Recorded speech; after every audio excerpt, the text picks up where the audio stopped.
Hey everyone, I wanted to make another quick video, like a part 2 to the video that I just posted in regards to after schooling and creating a schedule for yourself and for your kiddos. That video, I would say, is geared towards the parents who may get off work a little bit before your child comes home from school, or maybe you can get them from aftercare or school maybe by 4 o'clock. This video is for those parents who may not have the luxury of getting off work prior to like 5 or 6 o'clock, and you may not even get home until 5:30, 6, maybe even 6:30 p.m. and during the week, and your kiddos are in after school or some type of after school program until you or someone can kind of pick them up. And even if they're not at an after school care program, maybe they're at a friend or relative's home waiting on you to pick them up. So this video, I wanted to gear towards those types of parents, or those parents who have those types of schedules. So with that said, I would say I was in that predicament when my son was in pre-K3 to about the 2nd grade. And the way I dealt with that is when he was in aftercare, or when he was maybe with someone until I can pick him up, we still had a schedule, we still had a routine. So let me go over what I did. And hopefully this video provides some type of valuable information that you can pull from and maybe incorporate within your journey. So after school, with my child got off school 2:30 to 2:45. I didn't get off work till about 5:30. And depending on what time I got to him, it was maybe 5:30 to 6 o'clock. So during the time that he was in after school, or if he was with someone who was watching him until I can pick him up, he was responsible, him and whoever was watching him was responsible for making sure that all of his schoolwork was completed before I got there. So I want to focus on an after school care program. More than likely, if your child is in that type of situation, they're going to make sure that any of the child's homework is completed. So more than likely, the child will sit with someone who will help them do the work, guide them through it, or the child may be required to do it on their own. And then they can have someone who's there go over the work with them if they had difficulty with any problems, or maybe check over what they completed. When I had 2 situations here. When my son was 1st grade going to 2nd grade, I found that whoever was watching him in the school's aftercare program was actually giving him the answers, literally giving him the answers. And the way I found that out is because when I got home, I would tell my child, okay, I would randomly choose a problem and say, for math, for example, how did you get that problem? And then he didn't even know where to start. He didn't know what to do. So I said, well, your answer is right. So how did you get that problem? Oh, so-and-so helped me with the problem and gave me the answer. Really? How's my child learning? But that's neither here or there. The whole point is that someone there is supposed to sit with your child or help them with whatever work they need. Normally that occurs in the elementary school age, okay? So when my child got home from aftercare, we got home 5:30, 6 o'clock, or I would say if I would pick him up between, I would get there between 5:30 and 6, we would probably get home between 6 and 6:20, depending on traffic. So when we got home, he still had a schedule. Like I said, in aftercare, he's doing his homework to the best of his ability, attempting to do it. More than likely, they make sure it's completed. When we get home, so I'm going to just round it off and say we get home at 6:30. When we get home at 6:30, remember at that age, in 2nd grade, my son was going to bed at 8 o'clock in the morning. So let me go back a little bit. I would say, 8 o'clock in the evening. Really? 8 o'clock in the morning? So from pre-K to maybe 2nd grade, he was going to bed at 8 a.m. For the 3rd grade, I let him go to bed at 8:15. In the 4th grade, he went to bed at 8:30. And now in the 5th grade, we're full-time homeschooling, but he's still required to be in that bed by 9 p.m. So back to my example. So we got home at, let's say, 6:30 p.m. When we got home, he put all his paperwork, his homework, any papers required for me to review and sign, any papers that were corrected that the teacher gave him back. He would have an area to put all that information in. So he would put the stuff in the right place, and then he would take off his clothes, go play for a little bit, just relax. It didn't last for more than like 15-20 minutes of just relaxing once he got home, getting himself together. And then he took a shower. After he took a shower, we ate dinner. Dinner was prepared because when I was working full time and getting off pretty late, I would either make sure I cooked my my protein or meat in the crock pot, or my dinner in the crock pot. If I didn't want a crock pot meal, then I would cook 2 meals the day before or 2 days before. So we ate leftovers. For example, on Sundays, I would cook something for Sunday and Monday. On Tuesday, I would probably cook something really quick. We would have maybe like baked chicken. As soon as I got home, I would put the chicken in the oven or put the meat on the stove. Remember, I also prepped. So I prepped my meat, meaning I clean my meat, I season my meat, I put it in a Ziploc bag, I put them in the freezer, okay? So before I go to work that morning anyway, I'm taking that out and I'm putting it in the sink or the refrigerator. So when I get home, it's all thawed out, all ready to go. I come home, take it out the little Ziploc bag and put it in the oven or put it on the stove to cook, put my rice or my, my rice or my potatoes, or if I'm making a salad, or if we're having vegetables, those things take really quick. So rice, 30-40 minutes, and the vegetables, maybe, 10-15 minutes, depending on if you want it well cooked or if you like a crunch to it. But the meat is what took the longest. So I took all the prep stuff out of it. It was ready. So all I did was put it in the oven or put it on the stove. So within 30 to 45 minutes, depending on what protein I was cooking, dinner was ready within 45 minutes of me coming home. Okay. So again, 6:30, we would get home. He would put all his paperwork in the right spot. He would, while he's doing that, I wash my hands. I put my meat. If I did not do a crock pot meal, I'm putting my meat in the oven or on the stove, getting my starch and my veggies ready. In about 20 minutes, not even 20, in about 10 minutes, all that stuff that I just mentioned it's cooking. It's getting ready to go.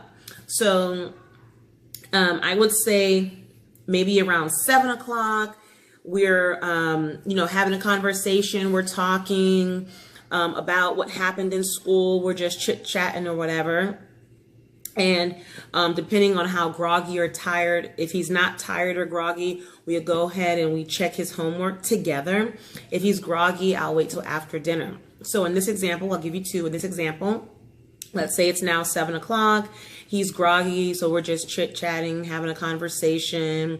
He's playing, doing whatever he wants. About 7:15, 7:20, meal is ready. We eat. It doesn't take us 40 minutes or even 30 minutes to eat. I would say about 15-20 minutes to eat. So we would eat. After we eat, that's bringing us to about, 7:35 maybe. Then we go over the homework, which is about 10 to 15 minutes. I did forget something. Remember I said if we got home, excuse me, I'm logging into my computer.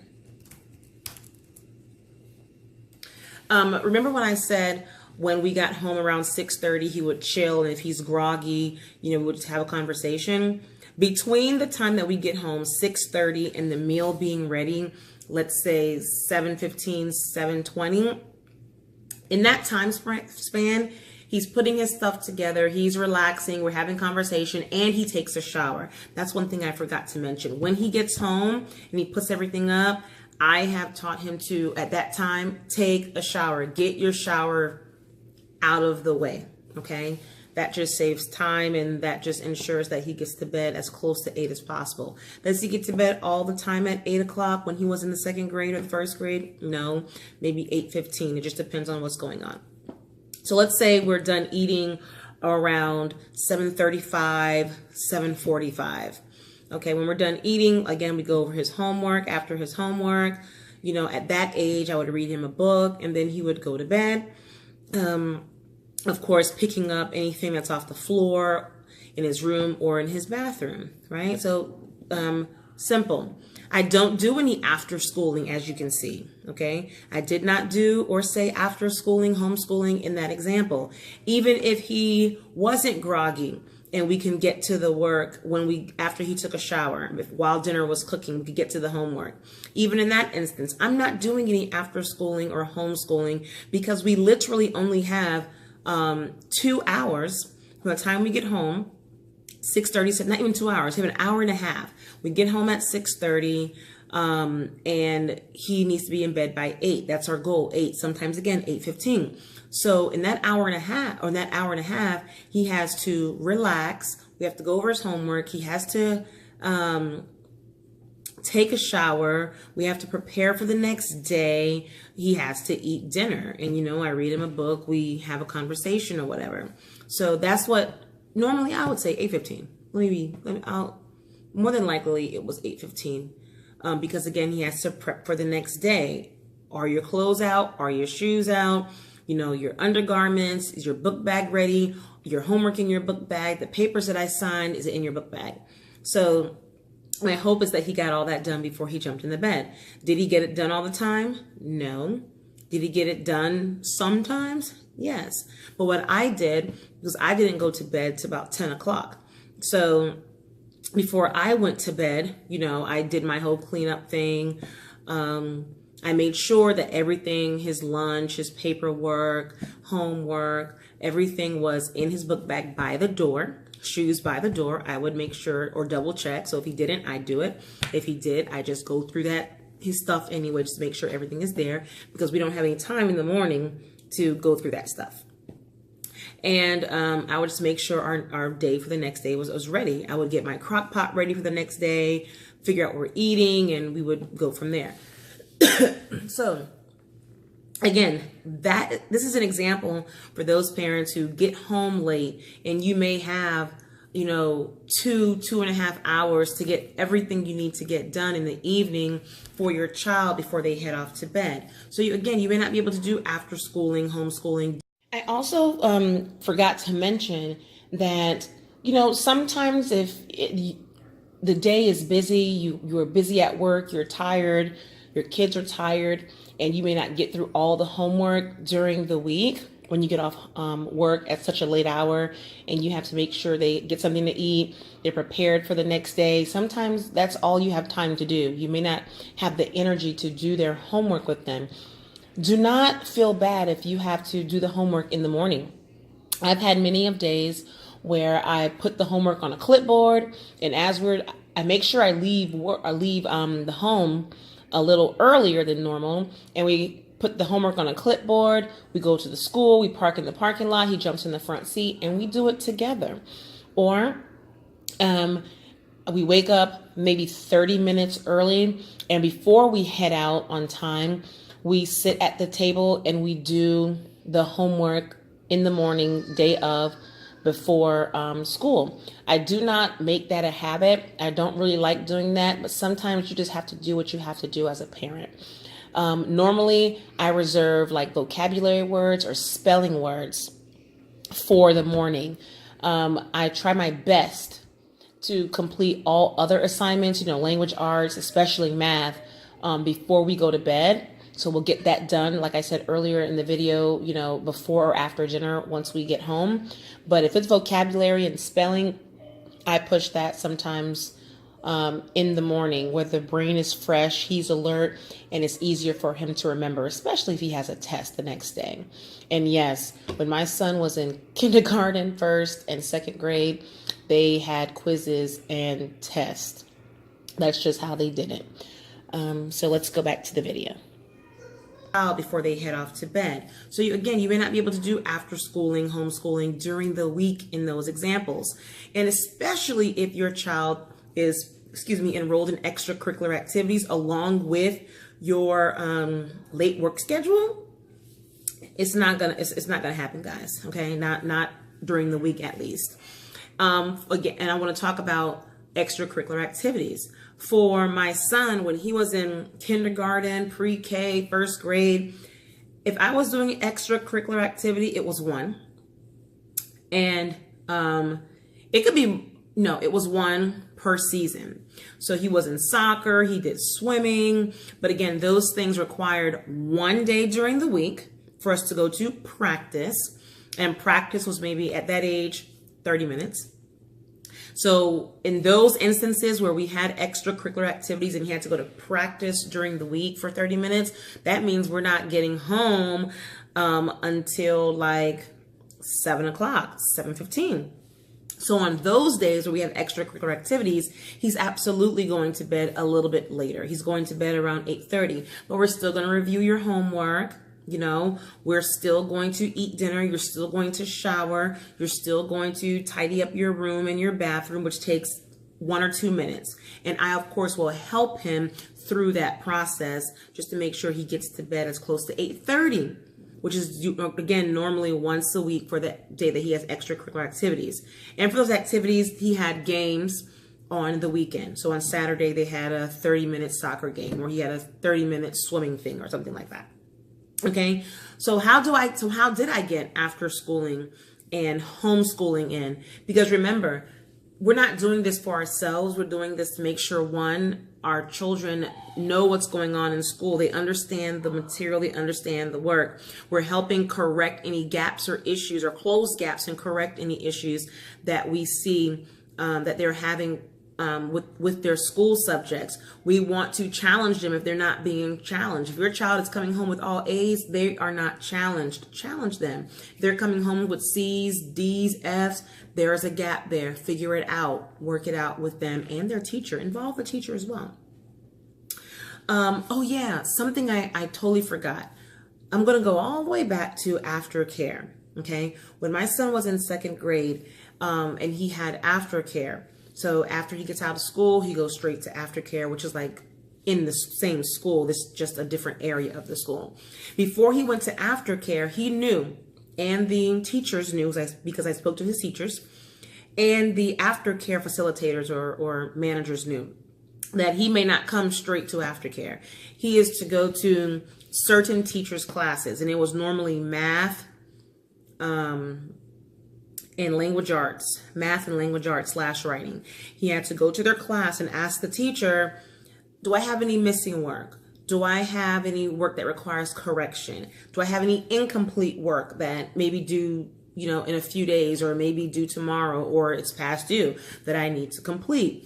He would ask his teachers, and then we'll make sure he spends about 30 minutes in the teacher's class to complete those things. Then he goes to aftercare. So that kind of kills 2 birds with 1 stone. Again, the teacher is involved because I let them know in the beginning of the year that first I asked them, are they available after school to do those things with my son? Give him any missed assignments. Give him corrections that he needs to make for assignments, because some of their assignments, some of their schoolwork, they allow their children to correct if they had a D or F, so they can correct it in order to at least make a C. Or he had to make corrections, because even if he had got a B or a C, I still required him to sometimes make corrections depending on the topic, and depending on if I knew it was coming up in a test or a quiz within the week or the next week.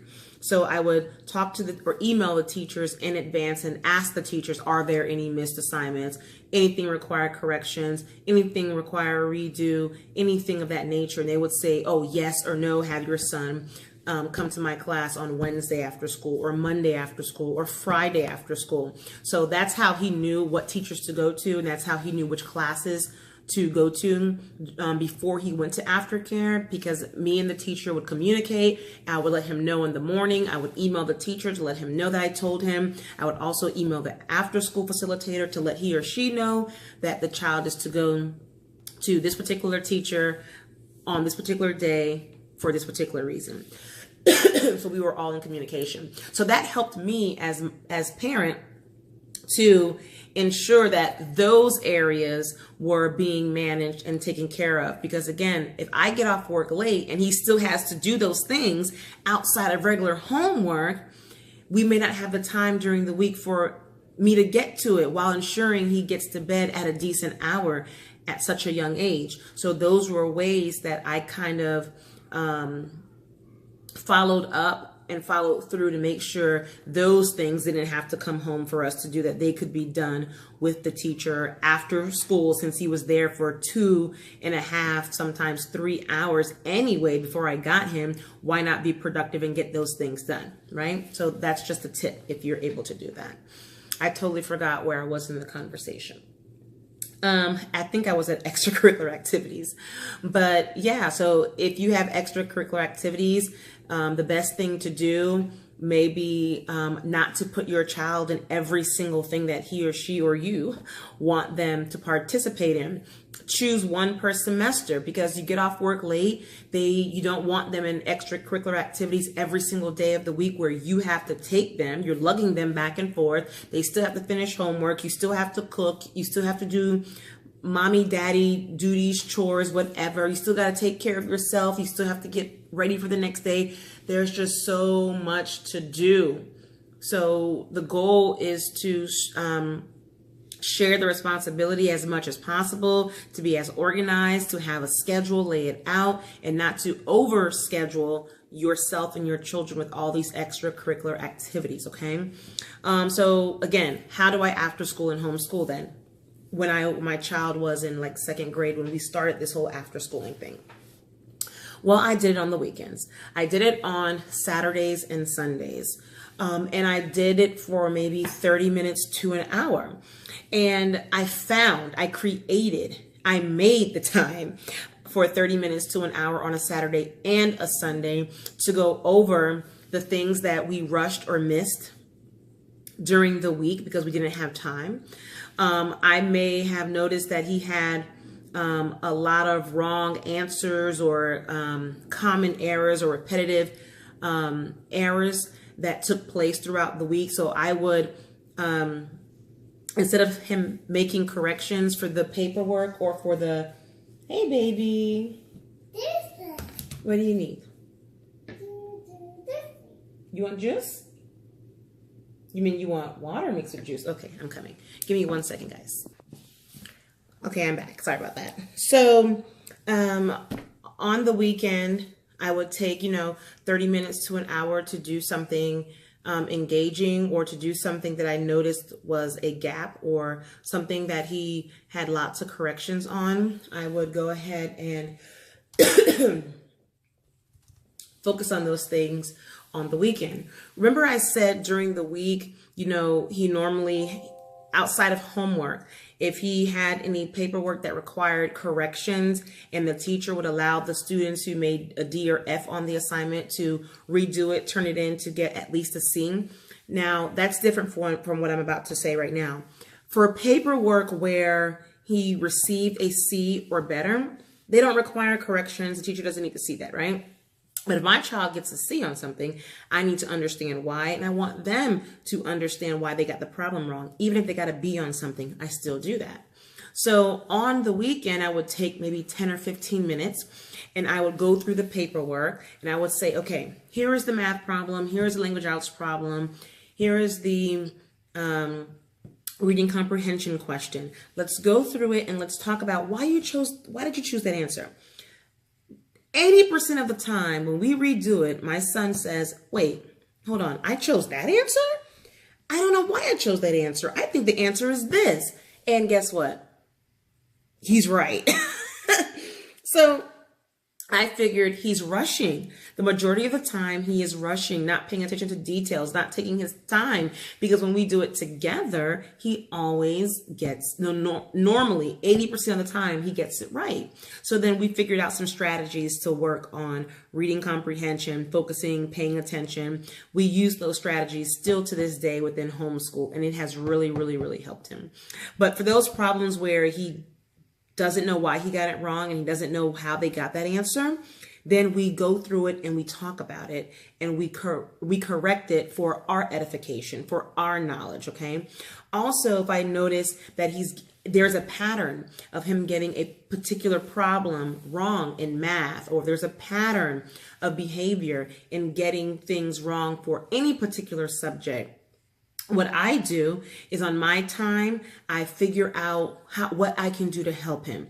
I look for YouTube videos on the subject. I read whatever the assignment was. I kind of Google things that will help me teach it to him if I myself don't understand. Because sometimes parents, and you know this, when you get some things from your child's notebooks, or you figure out what they're learning in school, it's like, what is this? I never learned this. I don't understand that.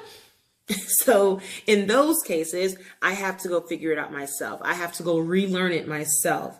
I say that when your kids are in school, if they're in school for 12 years and you have 4 kids, you're going to school for 12 years, 4 different times, because you're always learning something, or you have to refresh your memory on something. So again, in those cases, I would figure it out. I would go and I would teach him. And depending on the subject, with my son, I can't just go to the table and say, okay, let's read this, let's do this, let's repeat that. I can't do that with him all the time. I can't use a workbook all the time. So I have to use hands-on manipulatives, something that's visual. I have to restate it in a different way, reteach it in a different way, have him think about it in a different way. So that takes time and effort on my part.